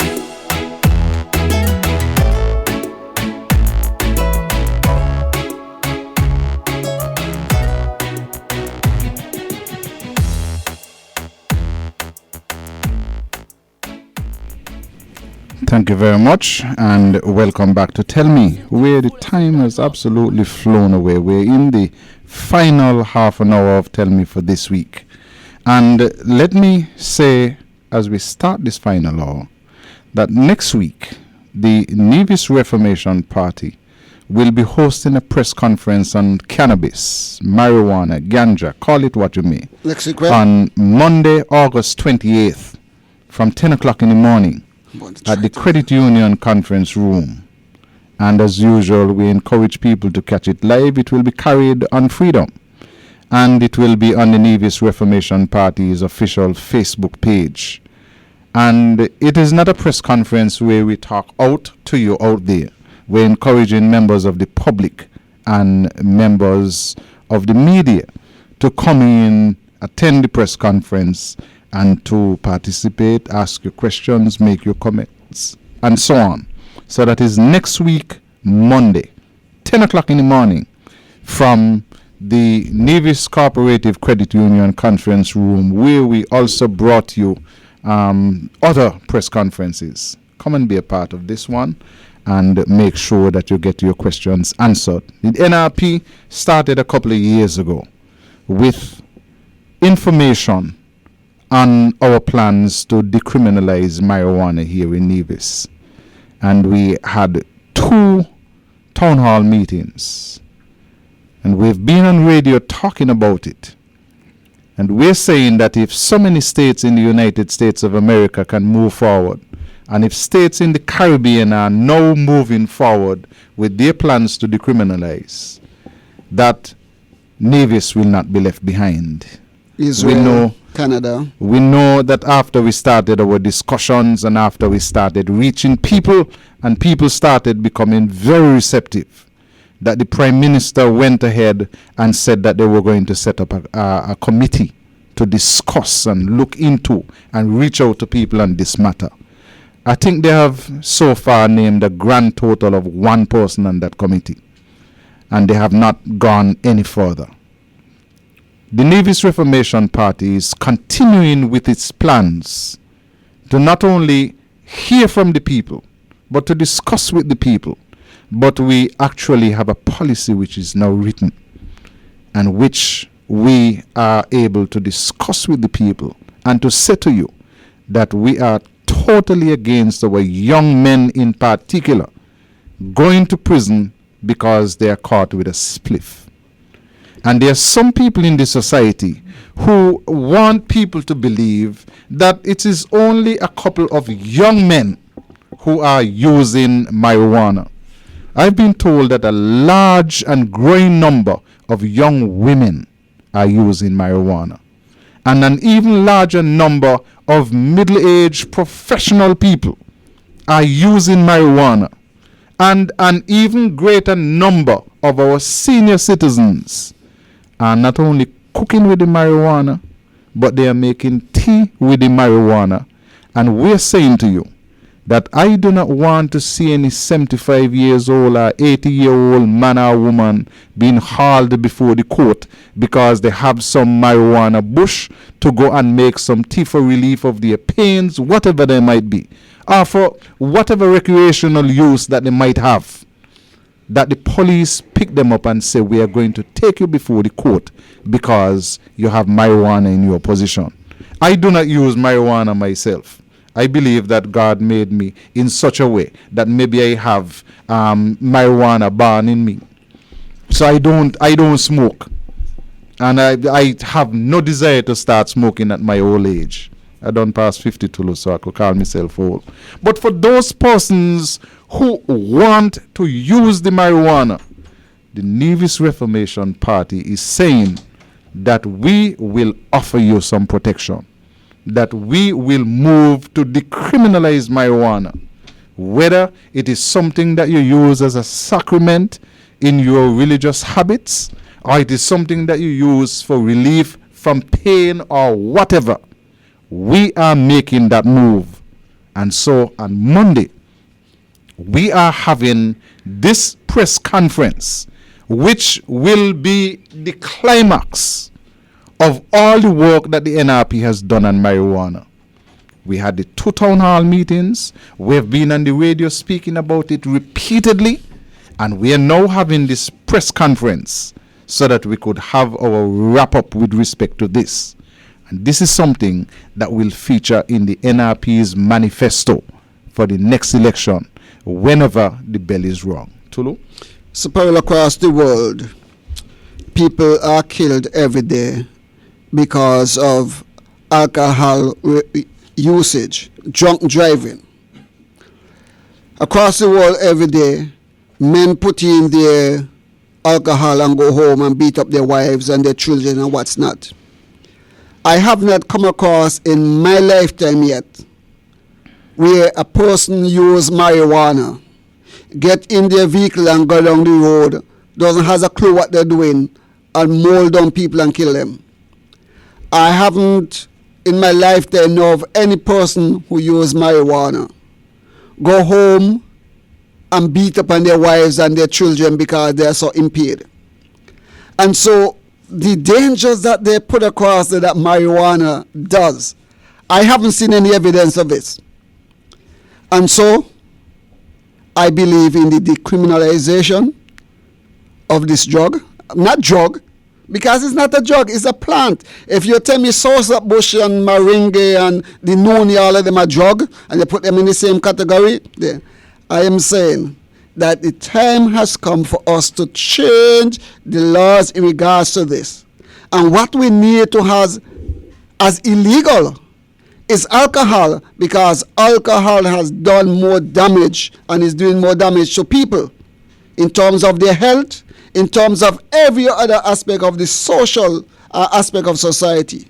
And so, my support is behind the decriminalization of the herb. There is good inside of it. Ask me if I use it, and I'm going to answer you. That's my business. You want me to answer you? Yes. It's totally your business. Yes. Well, I wonder. Ask me when last I use it, I won't tell you when. I wonder if somebody is going to tell me that I must stop drinking my Sosa Bush tea. I know people use Sosa Bush. They say when you got the children in small and you want them to go to sleep, you give them Sosa Bush. And it helps you to relax and as big people, you use it and I use it and I go to sleep and I sleep well. Is that a drug? I don't know. I am saying I do not smoke. I do not support smoking. Who want to smoke it is their business. But I'm saying it is time enough that I should be able to plant a tree in my backyard and go out and pull off a couple of leaves and dry it just like I dry my Sosa Bush and drink my tea and relax my brain. And nobody should be able to come to your yard and say you have one tree and we're going to lock you up and we're going to lock up the tree too. Because it seems to me that in Nevis and St. Kitts, our greatest success with locking up anything is locking up ganja tree. Whenever the police and the army go, they seem to revel in just locking up a whole set of ganja tree. Because that is foolishness. They ain't finding nobody with the trees, they lock up all the trees. That is foolishness as far as I'm concerned. And the policy of the NRP is that we are going to go after decriminalizing the marijuana. And those who are pretending that they are holy and this is something that should not be done, go read your Bible and make sure that you are going to walk into the pearly gates and that you're not doing anything that is wrong against the word of the Lord. And then show me where in the Bible it says that you must not use the marijuana plant. You can Google that now, Marshall? let's do our final switch for the night. Marshall, your Bible study work rub off from Mr. Powell. Your Bible study rubbed off from Mr. Powell. Keep giving the Bible study, Marshall. Let's do our final switch for the night. Candy Resort. What's happening over there? Any work continuing at Candy Resort? There's no, I passed up to the last time passed there would have been Sunday evening, but in the daytime, no, nothing going on at Candy Resort as far as I know. I have a judgment here in my hand, and I like to read this when I have my spare time, because this is a straight and simple case where Anbas was concerned about the environment, and that Anbas was very concerned that the plans by Candy Resort didn't seem to meet the requirements, especially in terms of the EIA. And so Anbas, in this judgment that I have in my hand, is quoted as saying that after learning of the proposed Candy development on August 14th, 2014, so we're talking about 3 years, we've just gone past the 3 years anniversary, she emailed the Deputy Premier Mark Brantley regarding her concerns about the environmental impact from the Candy Resort development and asking if he would meet with her and concerned residents of Nevis to discuss these concerns. Well, right here, I want to suggest that Mark Brantley was in his role as Deputy Premier. He's the Minister of Tourism. He's the Minister of Health. He never at any point, unless it was an acting appointment, had any responsibility for the environment. Neither did he have any responsibility for physical planning. So I want somebody to explain to me in what capacity did he meet with Ann Bass as a minister, because she had concerns about the environment. He was not the minister responsible for the environment. She had concerns that would impact physical planning. He was not the minister responsible for physical planning. But here is the other part of note. She asked if he would be so kind as to meet with her and other concerned residents of Nevis. Now, having served as a minister of government, the thing for you to do in this instance is to say, okay, I am not the minister responsible, but I don't mind being the contact person. And as the contact person, I will reach out to the minister responsible for the environment, and I will ensure that you get an appointment at a date and time suitable to you. And we will discuss the place of our meeting. It would have been so nice to invite Ann Bass and these concerned citizens to one of the many conference rooms that the government own. We have conference rooms at the Ministry of Finance. We have a conference room at the hospital. We have a conference room at Bath Hotel. Wherever they are now down at they now down here at Social Security, but they were not there at the time. But there is a conference room at Bath Hotel that they could have used.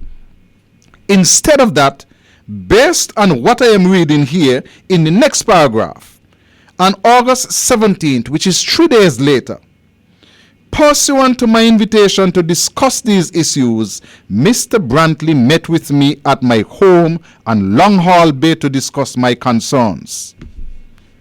So he turned up alone. It does not say that he worked with his permanent secretary. It does not say that he worked with a minister from the Ministry of the Environment. It does not say that he worked with the minister responsible for the environment.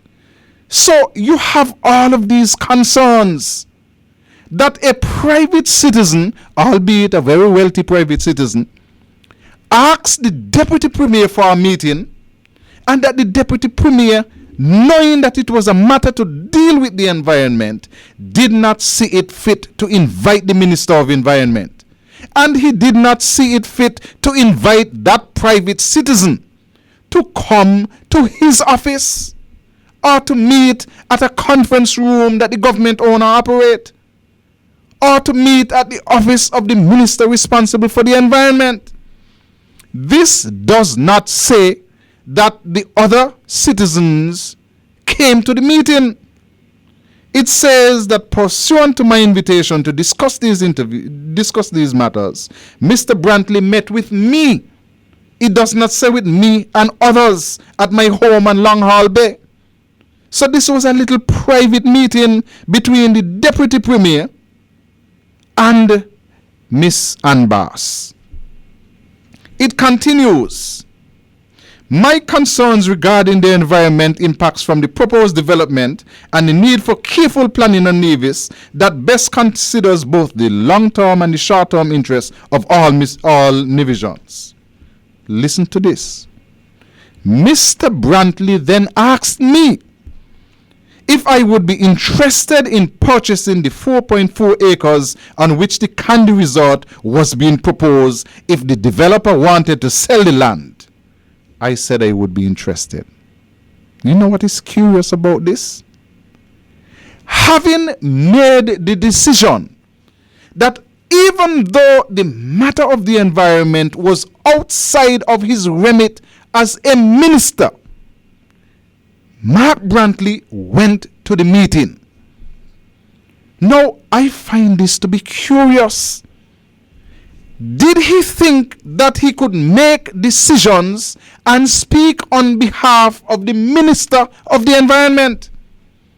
Nowhere in this paper, nowhere in this judgment does it say that the Deputy Premier said that he had permission to speak for and make decisions on behalf of the Minister of the Environment.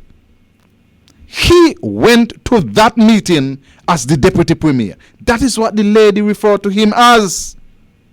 But at what point in the discussions did the Deputy Premier of the island of Nevis change from his role as Deputy Premier and Minister of Health and Minister of Tourism to being a representative of the firm owned by his wife?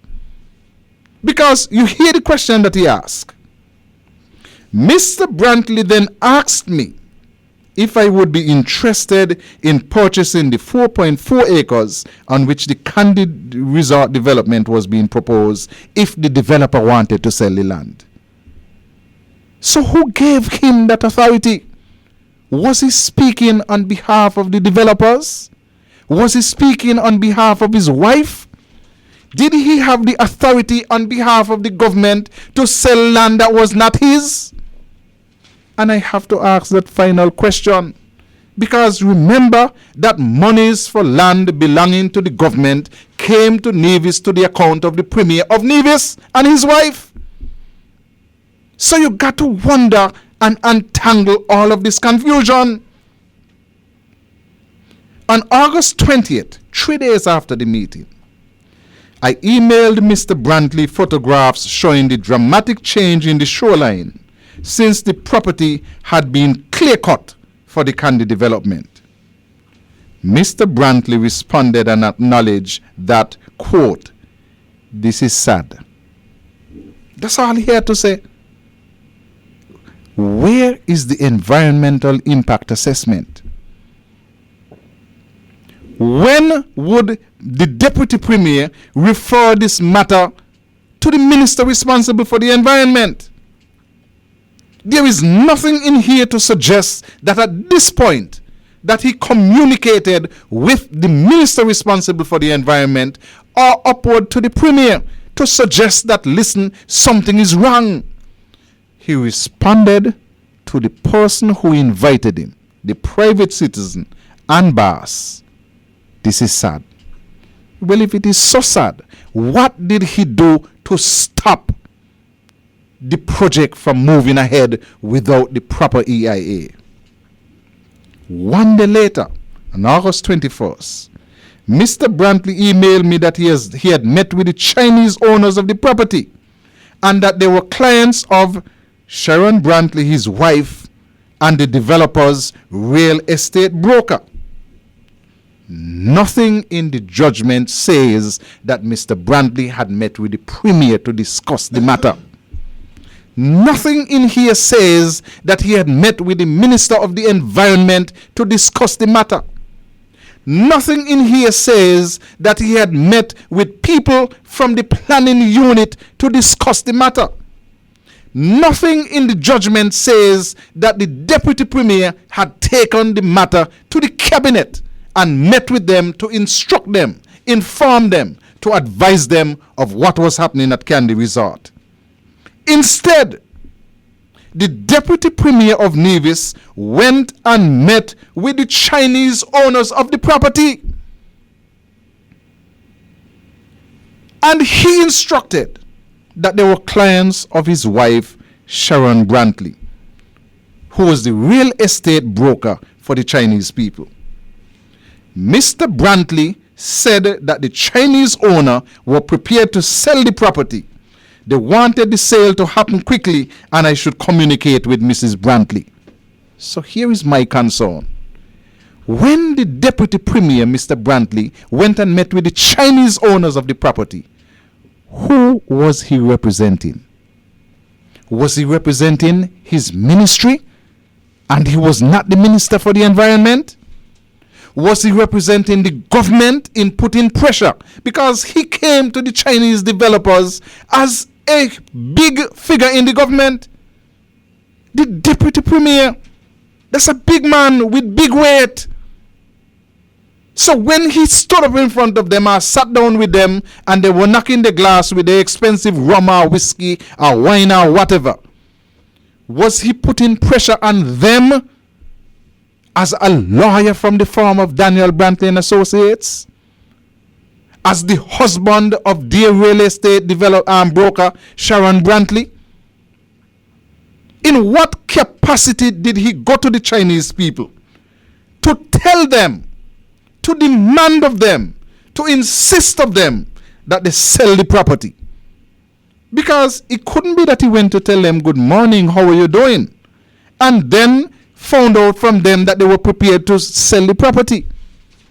And you notice, after that meeting with the Chinese, he said that the Chinese were prepared to sell the property and they wanted it to happen fast. Do it quick before anybody find out. And guess what? Communicate with Mrs. Brantley. You imagine him in that meeting? Listen, you could make a piece of money from this. You should sell it and sell it quick. And let my wife handle the sale, you hear? My wife, your real estate broker, let she handle the sale. Because he must be already counting in his head. Chinning, chinning, chinning. More dollars. His wife handle the sale and she gonna make $1. And not only that, Daniel Brantley and Associates handle the legal work and they make another copper. On August 22nd, 1 day later, I emailed Mr. Brantley, this is Anbars talking, to inquire about the purchase price. She responded and stated that her clients had not decided on the asking price, but she would prompt them to make a decision soon. On September 2nd, I received an email from Mrs. Brantley saying that her clients were willing to close on an asking price. And it goes on like this with all kinds of dates, prompting the judge to say, a little later on, that the unusual happened. And this is where we take the matter to the people of Nevis. Because the people of Nevis must decide whether or not Mark Brantley is a fit and proper person to hold office in Nevis. If we had a functioning independent integrity in public life commission, Mark Brantley and his wife Sharon would have had questions to answer.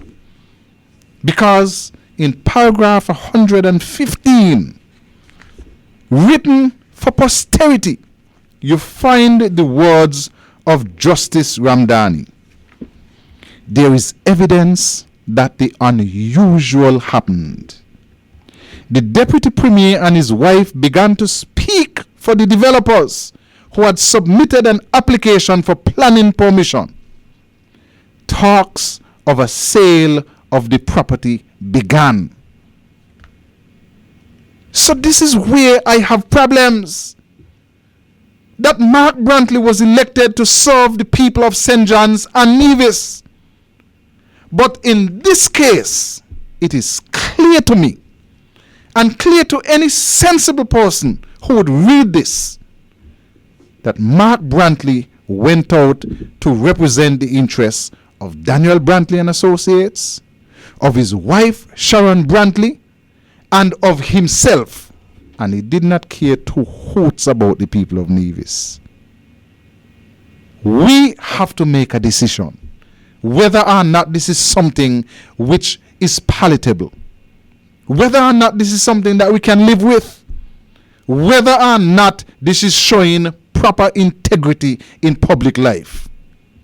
In some countries, Mark Brantley would have been found guilty of showing a lack of integrity in public life.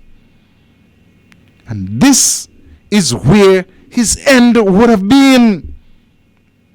He really has not shown himself fit to contest any election to represent the people of Nevis or any place, because he has shown clearly that when push comes to shove, that he represents everybody else except the people of Nevis.